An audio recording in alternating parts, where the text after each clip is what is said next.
जय हिंद, जय भारत। साथियों साथियों आज एक और खास विषय पे वीडियो लेकर के आपके बीच में आए हैं। जैसा कि आपने टाइटल देख लिया होगा, इस वीडियो में बात करने वाला हूं जो आज कर्नाटका के नतीजे आए उनके बारे में। क्योंकि अक्सर मैं कोशिश करता हूं पर्दे के पीछे की चीजें बताई जाए, जो पब्लिक डोमेन में ऑलरेडी आप सुन रहे होंगे, मीडिया में सुन रहे होंगे, यूट्यूब पर सुन रहे होंगे, उससे अलग हटके इसके राजनीतिक मायनों के बारे में बताया जाए कि आखिर ये जो नतीजे आए उनके राजनीतिक मायने क्या है। पहली बात तो सबसे पहले कांग्रेस को बहुत बहुत शुभकामनाएं, कांग्रेस की लीडरशिप को शुभकामनाएं कि उन्होंने बहुत बेहतरीन परफॉर्म किया।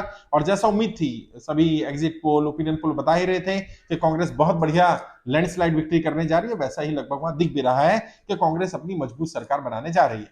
और उम्मीद है कि कांग्रेस ने जो वादे किए हैं उन वादों पर वो खरे उतरेंगे, उन वादों पर वो काम करेंगे। वरना ये जनता है, जनता आपको अगर सत्ता में बिठा सकती है तो सत्ता से उखाड़ के फेंक भी सकती है। इस बात को कांग्रेस को ध्यान रखना होगा।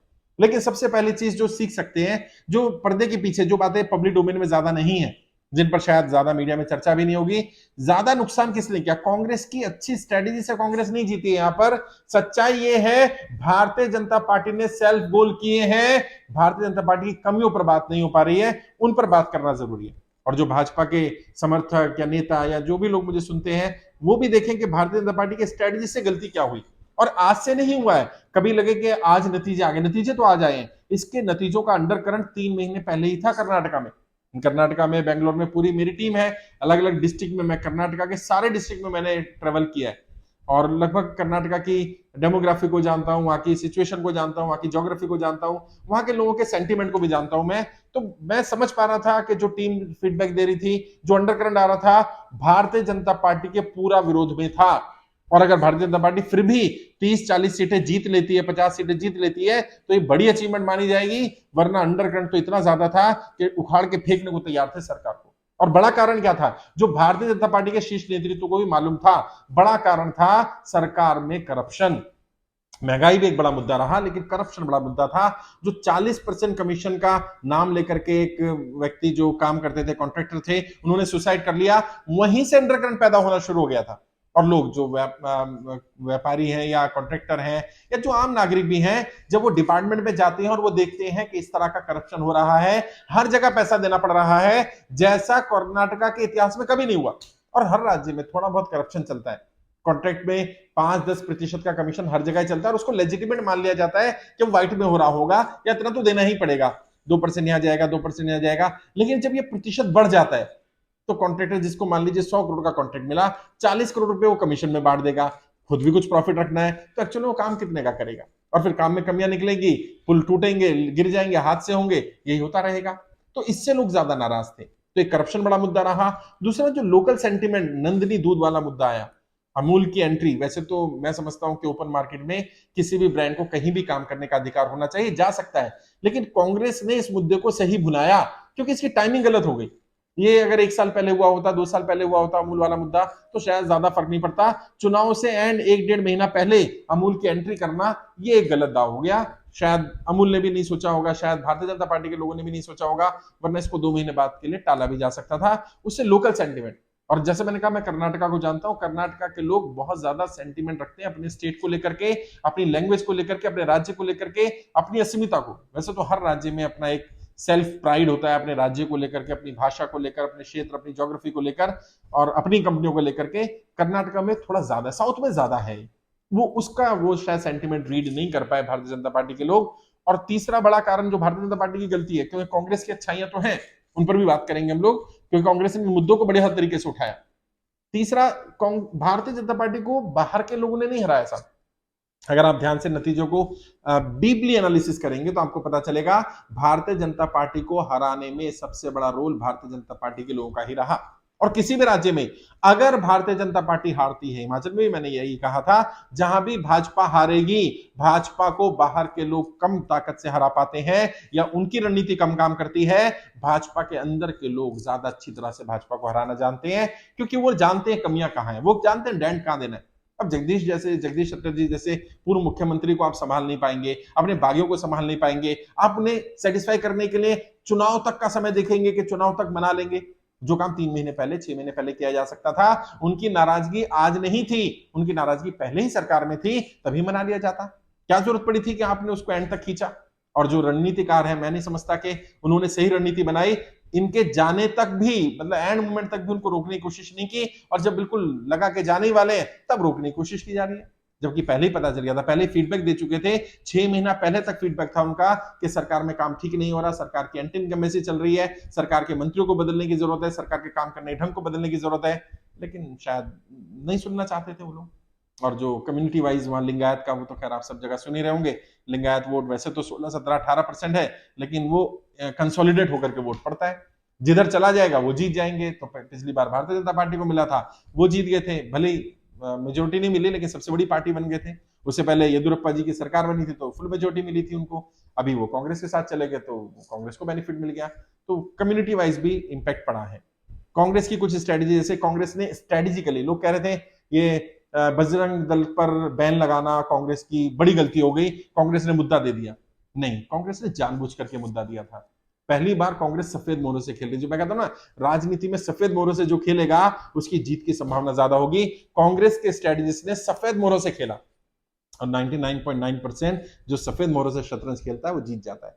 उन्होंने जानबूझ करके पीएफआई को बैन करेंगे और बजरंग दल को बैन करेंगे, और उन्हें मालूम था, ये स्ट्रेटेजिकली था, उन्हें मालूम था कि हम अपने मैनिफेस्टो में अगर लिख देंगे, सिर्फ बोल देते तो बात नहीं बनती, मैनिफेस्टो में लिख देंगे तो नरेंद्र मोदी जी उनके ट्रैप में फंस जाएंगे। और वही हुआ, नरेंद्र मोदी जी हर जगह जाकर के, यूपी में जाकर के तो जय श्री राम से शुरुआत करते हैं, अभी राजस्थान के वहां तो बजरंग बली की जय से शुरू नहीं किया, वहां बजरंग बली से शुरू कर दिया।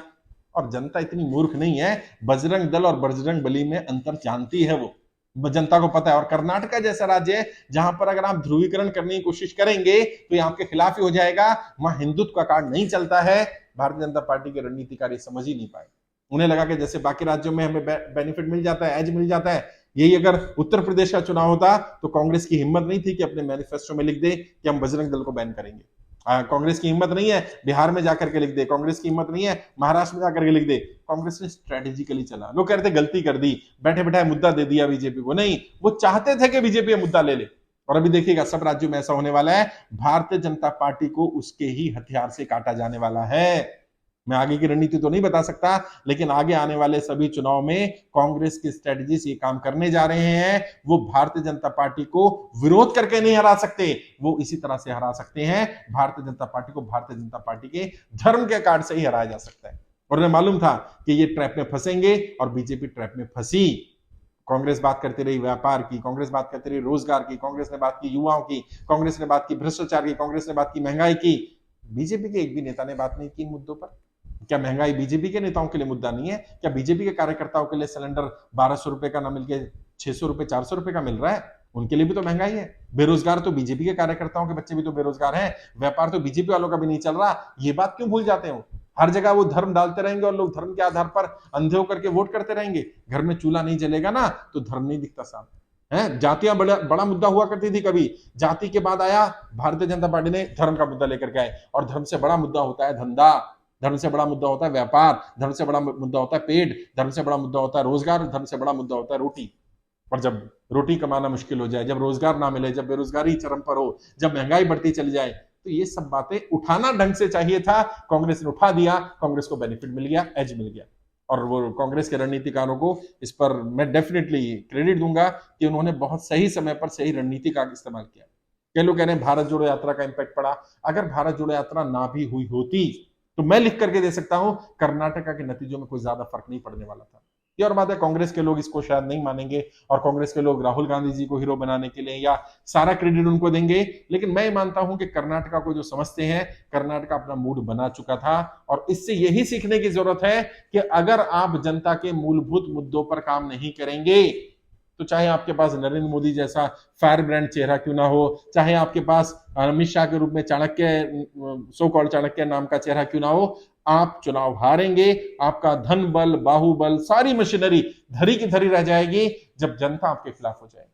और इसीलिए लोकतंत्र में जनता ही जनार्दन है। जनता जिधर जाएगी सबको उधर जाना पड़ेगा, मजबूरी बन जाएगी। और जब जनता ने ही तय कर लिया था कि एक मुश्त वोट करना है, तो देखिए 6-7% का वोट शेयर में अंतर है। और किसी भी चुनाव में जो रणनीतिकार वो जानते हैं, जो स्ट्रेटेजी वो जानते हैं, 1-2%, 1.5% का वोट इधर उधर होता है, सरकार बदल जाती है। तो जहां 6-7% का वोट शेयर में अंतर आ जाए तो वहां तो सरकार का बदलना लाजमी है, होना ही था। तो कर्नाटका के चुनाव से क्या क्या हमें मतलब उसके राजनीतिक मायने क्या है, उन राजनीतिक मायनों पर बात करते हैं। पहला राजनीतिक मायना तो ये है कि मूलभूत मुद्दों पर रहना चाहिए। दूसरा, हर जगह आपके ब्रह्मास्त्र यूज हो जाएं या चल जाएं जरूरी नहीं होता। धर्म आपका एक बड़ा ब्रह्मास्त्र है, आप उसके आधार पर लोगों को ध्रुवीकरण करके धर्म की चाशनी चटा करके वोट ले सकते हैं, कहीं कहीं पर, हर जगह नहीं चलने वाला। और बीजेपी को एक जो बहुत बड़ा लॉस हुआ है, मेजर डेंट हुआ है, साउथ इंडिया से आज बीजेपी का पूरा सुपड़ा साफ हो गया। जी हां, अब तक साउथ इंडिया में एक स्टेट कर्नाटका भारतीय जनता पार्टी के पास था, लेकिन आज 13 मई 2023 भारतीय जनता पार्टी मुक्त हो गया साउथ इंडिया पूरा। केरला में उनके पास कुछ नहीं है, आंध्रा में कुछ नहीं है, तेलंगाना में कुछ नहीं है, तमिलनाडु में कुछ नहीं है, और अब कर्नाटका भी साफ है। तो ये साउथ इंडिया में अब pan India party Bharatiya Janata party अपने आप को बोलने लायक नहीं रही है, क्योंकि साउथ इंडिया में उनका पेनिट्रेशन लगभग समाप्ति के कगार पर है। साउथ इंडिया से पूरा बीजेपी को साफ कर दिया गया। अब ये नॉर्थ इंडिया वेस्ट इंडिया की पार्टी कह सकते हैं, साउथ इंडिया की पार्टी तो नहीं। और उसके लिए ये जो डेंट पड़ा है ना, अगर कांग्रेस अपने वादों पर खरी उतरी, कांग्रेस ने जैसे महिलाओं के लिए जो वादे किए हैं, युवाओं के लिए, बेरोजगारों के लिए जो बेरोजगारी भत्ते की वादा किया है उन्होंने, बजरंग दल पर बैन लगाने का वादा किया है, अगर कांग्रेस वाकई इन मुद्दों पर खरी उतरी तो यकीन मानिए कांग्रेस अपनी जमीन और मजबूत करेगी। और इसका आगे जो इसके राजनीतिक मायने होंगे, वो कांग्रेस बड़े स्केल पर, अब क्योंकि कांग्रेस को लोग साइडलाइन कर रहे थे, लोग कह रहे थे कि अब कांग्रेस खत्म हो रही है, तो हिमाचल जीतने के बाद थोड़ा सा कांग्रेस को बेनिफिट मिला, लेकिन कर्नाटका में लैंडस्लाइड विक्ट्री होने के बाद कांग्रेस का कद बढ़ेगा, वर्चस्व बढ़ेगा, और सभी को अगर नरेंद्र मोदी जी के विकल्प में रूप में तैयार करना है तो भाजपा का विकल्प कांग्रेस अपने आप को रखेगी, अभी तक की फिलहाल की स्थिति में, जब तक कोई और नया विकल्प नहीं बनता।